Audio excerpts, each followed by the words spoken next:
ಈ ಮಾತು ನಿಜವಾಗಲೂ ದೊಡ್ಡ ಮಾತಾಗಿದೆ ಪ್ರಿಯರೇ. ನೀರಿನ ಬುಗ್ಗೆಯೇ, ನಾನು ಕೊಡುವ ಜೀವ ಜಲದ ನೀರನ್ನು ಕುಡಿಯೋನಿಗೆ ಬಾಯಾರಿಕೆನೇ ಇಲ್ಲ, ಅದು ನಾನೇ. ನನ್ನನ್ನು ನಂಬಿದವನು ಸತ್ತರೂ ಬದುಕುವನು ಎಂದು ಹೇಳಿದಂಥ ದೇವರು ಶಾಸ್ತ್ರದ ಮಾತು ನೆರವೇರಿಸೋಕ್ಕೋಸ್ಕರ ಮಾತ್ರ ನೀರಡಿಕೆ ಆಗಿದೆ ಎಂಬುದಾಗಿ ಹೇಳಿದರು.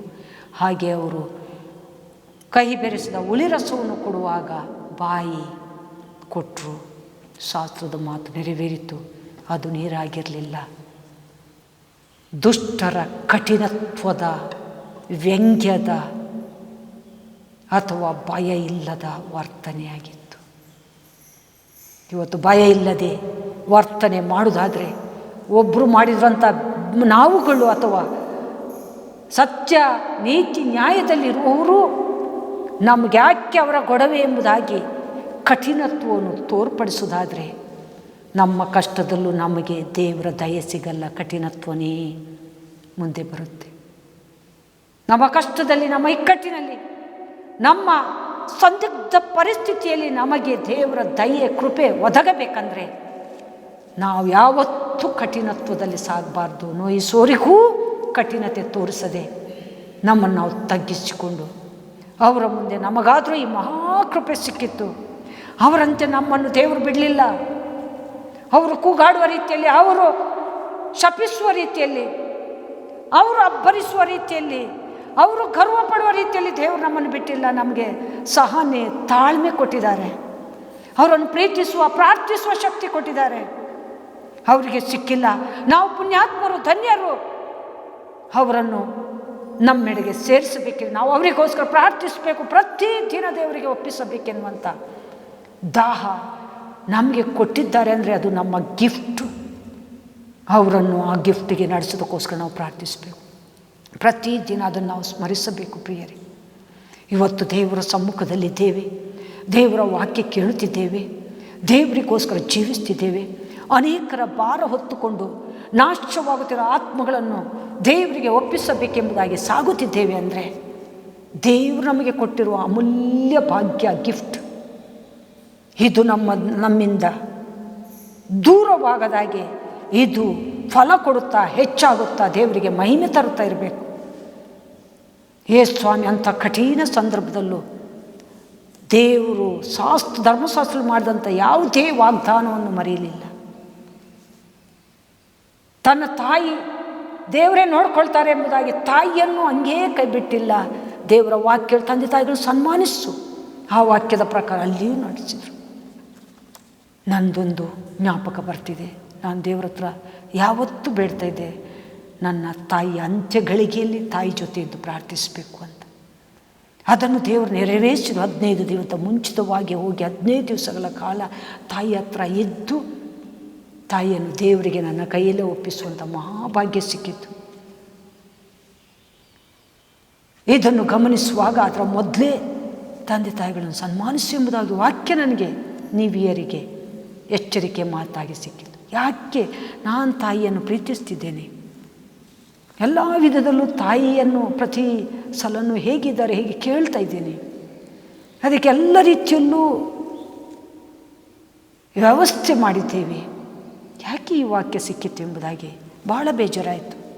ನಾನು ಸರಿಯಾಗಿ ನಡೆದಿಲ್ವೋ? ಆಮೇಲೆ ಗೊತ್ತಾಯಿತು, ಪ್ರತಿದಿನ ದೇವಾಲಯಕ್ಕೆ ಬಂದು ಸ್ವಾಮಿ ಅಂತ್ಯಗಳಿಗೆಯಲ್ಲಿ ತಾಯಿ ಜೊತೆ ಇರುವಂಥ ಕಾಲ ಕೊಡು, ತಂದೆ ಜೊತೆ ಅಂತ್ಯ ಕಾಲದಲ್ಲಿರಲಿಕ್ಕೆ ನಾನಾಗಿಲ್ಲ. ತಂದೆಯ ಅಂತ್ಯಕಾಲ ಇರುವಾಗ ನಾನು ಎಲ್ಲೋ ಬೆಂಗಳೂರು ಪಟ್ಟಣದಲ್ಲಿ ಸುವಾರ್ತೆಗೆ ಹೋಗಿದ್ದೆ. ಮತ್ತೆ ನ್ಯೂಸ್ ಬಂತು, ನನಗೆ ಸಿಕ್ಕಿಲ್ಲ. ಆದರೆ ತಾಯಿಯ ವಿಷಯದಲ್ಲಿ ನನಗೆ ಅಂತ್ಯಕಾಲದಲ್ಲಿ ಅಲ್ಲೇ ಇರಬೇಕು. ಇಲ್ಲಿಂದ ನ್ಯೂಸ್ ಬಂದರೆ ನನಗೆ ಶೇಕ್ ಆಗುತ್ತೆ, ಹೋಗ್ಲಿಕ್ಕೆ ಆಗಲಿಕ್ಕಿಲ್ಲ. ನಾನು ಅಲ್ಲೇ ಇರಬೇಕಂತ ಆಸೆಪಟ್ಟಿದ್ದೆ. ಆಮೇಲೆ ಗೊತ್ತಾಯಿತು, ದೇವರು ಆ ವಾಕ್ಯ ಕೊಟ್ಟದ್ದು, ಆ ವಾಕ್ಯದ ಪ್ರಕಾರ ನಾನು ಕೇಳಿದ್ದು, ಅದಕ್ಕೆ ಉತ್ತರ ಮತ್ತೆ ನನ್ನನ್ನು ದೇವರು ನಡೆಸಿದ್ದು. ನಿಜವಾಗಲೂ ಯಥಾರ್ಥವಾಗಿ ದೇವರಿಗೆ ಮೊರೆ ಇಡುವುದಾದರೆ ಭಯ ಭಕ್ತಿ ಉಳ್ಳವರ ಕೂಗನ್ನು, ಯಥಾರ್ಥತೆಯನ್ನು ನೋಡಿ ದೇವರು ಅದಕ್ಕೆ ಉತ್ತರ ಕೊಡುತ್ತಾರೆ. ದೇವರದನ್ನು ಅನುಗ್ರಹಿಸಿದರು. ಎಲ್ಲೇ ಸ್ವಾಮಿಗೂ ದೇವರು ಅನುಗ್ರಹಿಸುವ ಮೂಲಕ ಆ ಮಾದರಿಯನ್ನು ನಮಗೆ ಕೊಟ್ಟು ಆ ಮಾದರಿಯಲ್ಲಿ ನಾವು ಜೀವಿಸುವಾಗೆ ಸಹಾಯ ಮಾಡಿದ್ದಾರೆ. ಹೀಗೆ ನೀರಡಿಕೆಯಾಗಿದೆ ಅನ್ನುವಾಗ ಯೋಹಾನ 4:14 ವಚನ, ನಾನು ಕೊಡುವ ನೀರನ್ನು ಕುಡಿದವನಿಗೆ ನೀರಡಿಕೆ ಆಗಲ್ಲ.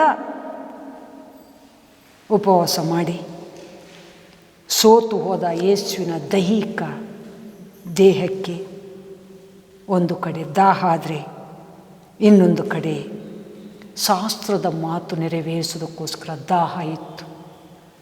ಅದನ್ನು ಪರಿಪೂರ್ಣ ಮಾಡೋದಕ್ಕೋಸ್ಕರ ದೈಹಿಕ ದಾಹ, ಶಾಸ್ತ್ರದ ಮಾತಿನ ದಾಹ ಎರಡನ್ನೂ ಸೇರಿಸಿ ನನಗೆ ನೀರಡಿಕೆಯಾಗಿದೆ ಅಂದರು. ಕಹಿ ಬೆರೆಸಿದ ಹುಳಿ ರಸ ಕೊಟ್ಟರು. ಆ ದೇವರಿಗೆ ಇವರ ಕಠಿಣತ್ವದ ಬಗ್ಗೆ ದುಃಖವಾದ್ರೂ ಯೇಸು ಸ್ವಾಮಿಗೆ ದುಃಖ ಆಗಿಲ್ಲ. ಸ್ವಾಮಿ ಇವ್ರು ಏನು ಮಾಡ್ತಾರೆ ಇವ್ರಿಗೆ ಗೊತ್ತಿಲ್ಲ, ಕ್ಷಮಿಸು ಅನ್ನುವಂಥ ಪ್ರಾರ್ಥನೆಯೇ ಯೇಸು ಸ್ವಾಮಿಯಲ್ಲಿತ್ತು. ಅದಕ್ಕೋಸ್ಕರ ಯೇಸು ಸ್ವಾಮಿಯನ್ನು ಜಗತ್ ರಕ್ಷಕ, ಇಡೀ ಮಾನವ ಕುಲ ಯೇಸು ಸ್ವಾಮಿಯನ್ನು ಸ್ವೀಕಾರ ಮಾಡಲೇಬೇಕು. ಆಕಾಶ ಭೂಮಿ ಪಾತಾಳ ಎಲ್ಲರೂ ಇದನ್ನು ಯೇಸುವೆ ಕರ್ತನಾದ ಯೇಸು ಎಂಬುದಾಗಿ ಸ್ವೀಕಾರ ಮಾಡಬೇಕು. ಎಲ್ಲರೂ ಯೇಸು ಸ್ವಾಮಿಗೆ ಅಡ್ಡ ಬೀಳಬೇಕು. ಆ ಮೂಲಕ ತಂದೆ ದೇವರನ್ನು ಎಲ್ಲರೂ ಪರಮಾತ್ಮನನ್ನು ಘನಪಡಿಸಬೇಕೆಂಬುದಾದ ದೈವ ಸಂಕಲ್ಪ ಇತ್ತು. ಅದಕ್ಕಾಗಿ ಇವತ್ತು ಜಾತಿ ಮತ ಎನ್ನುವಂಥ ಭೇದ ಭಾವ ಇಲ್ಲದೆ ಎಲ್ಲರೂ ದೇವರನ್ನು ತಿಳ್ಕೊಳ್ಳುವಂಥ ಒಂದು ಅವಕಾಶ ಇಡೀ ಪ್ರಪಂಚಕ್ಕೆ ಸಿಕ್ಕಿದೆ. ಸುವಾರ್ತೆ ಸ್ವತಂತ್ರವಾಗಿ ರಭಸವಾಗಿ ಸಾಗ್ತಾ ಇದೆ. ಆದರೂ ನಿಂದೆ, ಅಪಮಾನಗಳು, ನೋವುಗಳು, ತಂದೆಯನ್ನು ದೇವರನ್ನು ಹಗುರ ಮಾಡುವಂಥ ಪರಿಸ್ಥಿತಿಗಳು ಬರ್ತಾನೇ ಇದೆ. ತಿಳುವಳಿಕೆ ಇದ್ದವರಿಗೆ ಈ ಪರಿಸ್ಥಿತಿ ಬರಲ್ಲ. ತಿಳುವಳಿಕೆ ಇಲ್ಲದವರಿಗೆ ದೇವರನ್ನು ಗುಣಗುಟ್ಟುವಂಥ ಅಥವಾ ಹಗುರವಾಗಿ ತೆಗೆದುಕೊಳ್ಳುವಂಥ ಪರಿಸ್ಥಿತಿ ಬರುತ್ತೆ. ಆದರೂ ಅಂಥವರನ್ನು ದೇವರು ಕೈ ಬಿಡೋರಲ್ಲ. ನಾನು ಅವರನ್ನು ರಕ್ಷಿಸೋದಕ್ಕೋಸ್ಕರ ಜೀವ ಕೊಟ್ಟೆ ಎಂಬುದಾಗಿ ಹೇಳಿದಂಥ ದೇವರು ದುಷ್ಟನ ಸಾವಿನಲ್ಲೂ ನನಗೆ ಲೇಷವಾದರೂ ಸಂತೋಷ ಇಲ್ಲ ಎಂಬುದಾಗಿ ಹೇಳಿದಂಥ ದೇವರು ಮಾನವರು ಏನು ಮಾಡ್ತಾರೆ ಎಲ್ಲವನ್ನು ಮಾಡಿ ಶಾಸ್ತ್ರದ ಮಾತನ್ನು ನೆರವೇರಿಸೋದಕ್ಕೋಸ್ಕರ ಎಲ್ಲವನ್ನು ಸಹಿಸಿಕೊಂಡು ಸಹಿಸುವಿಕೆಯಲ್ಲೇ ನಮ್ಮನ್ನು ಪ್ರೀತಿಸುತ್ತಾ ರಕ್ಷಿಸಿದರು. ಎಂಥ ಅದ್ಭುತವಾದಂಥ ಸತ್ಯ ಸಂಗತಿ ನೋಡ್ರಿ ಪ್ರಿಯರೇ. ಈ ಸತ್ಯ, ಅದ್ಭುತವಾದ ಸತ್ಯ ನಮಗೆ ಸಿಕ್ಕಿದ್ರಿಂದ ಇವತ್ತು ಯಾವ ಸಂಗತಿಯೂ ದೇವರ ಪ್ರೀತಿಯಿಂದ ನಮ್ಮನ್ನು ಅಲ್ಲಗಳಿಲಿಕ್ಕೆ ಆಗ್ತಾ ಇಲ್ಲ. ಇನ್ನು ಅಂಥ ಸಂದರ್ಭದಲ್ಲಿ ಕೀರ್ತನೆ 69, 20, 21 ವಚನ, ಕರುಣಾಳುಗಳನ್ನು ನೋಡಿದೆ ಯಾರೂ ಸಿಗಲಿಲ್ಲ. ಕರುಣಾಳುಗಳನ್ನು ಆರೈಸಿದೆ ಯಾರೂ ಸಿಗಲಿಲ್ಲ ಹೇಳುವ ಮಾತು ನೆರವೇರಿತು. ಕರುಣೆ ತೋರಿಸಿದವರು, ನೀರು ಕೊಡಬೇಕೆಂಬುದು ಬಯಸಿದವರು ಒಬ್ಬರೂ ಇಲ್ಲ. ಎಲ್ಲವನ್ನು ದೇವರು ಸಹಿಸಿಕೊಂಡರು. ಯೇಸು ಸ್ವಾಮಿ ಎಲ್ಲವನ್ನು ಪೂರ್ಣ ಮಾಡಿದರು. ಈ ರೀತಿಯಲ್ಲಿ ಧರ್ಮಶಾಸ್ತ್ರವನ್ನು ಗೆದ್ದು ಹಿಗ್ಗಿಸಿದರು. ಶಿಲುಬೆಯ ಮರಣವನ್ನು ಜಯಿಸಿ, ಮರಣವೇ ನಿನ್ನ ವಿಷದ ಕೊಂಡಿ ಎಲ್ಲಿ ಎಂಬುದಾಗಿ ಕೇಳಿ ಸೈತಾನನು ಓಡಿಸಿಬಿಟ್ರು. ಎಂದು ಅನೇಕರನ್ನು ಲೋಕದಲ್ಲಿ ಸೈತಾನ ಯಾರನ್ನು ತನ್ನ ಬಲೆಗೆ ಹಾಕಲಿ ಎಂಬುದಾಗಿ ಪ್ರಯತ್ನಿಸಿರೋ ಅವನ ಆಟ ಏನೂ ನಡೆಯಲ್ಲ. ಮನುಷ್ಯರ ಆತ್ಮವನ್ನು ಮುಟ್ಟುವಷ್ಟು ಶಕ್ತಿ ಅವನಿಗೆಲ್ಲ, ದೇವರು ಬಿಟ್ಟುಕೊಟ್ಟಿಲ್ಲ. ಪ್ರತಿ ಮನುಷ್ಯ ಶೋಧನೆ ಒಳಗಾಗ್ತಾನೆ, ಕಲ್ಲೋಲವಾಗ್ತಾನೆ. ಆದರೆ ಆತ್ಮದ ಚಿಂತನೆ ದೇವರಿಗಿದೆ. ಅದಕ್ಕೋಸ್ಕರನೇ ಪ್ರಾಯಶ್ಚಿತ್ತ ಯಜ್ಞವಾಗಿ ನಮಗೋಸ್ಕರ ನಮ್ಮ ಆತ್ಮಗಳನ್ನು ಪರಲೋಕ ಸೇರಿಸಿ ರಕ್ಷಿಸೋದಕ್ಕೋಸ್ಕರ ತನ್ನನ್ನೇ ಅರ್ಪಿಸಿದರು.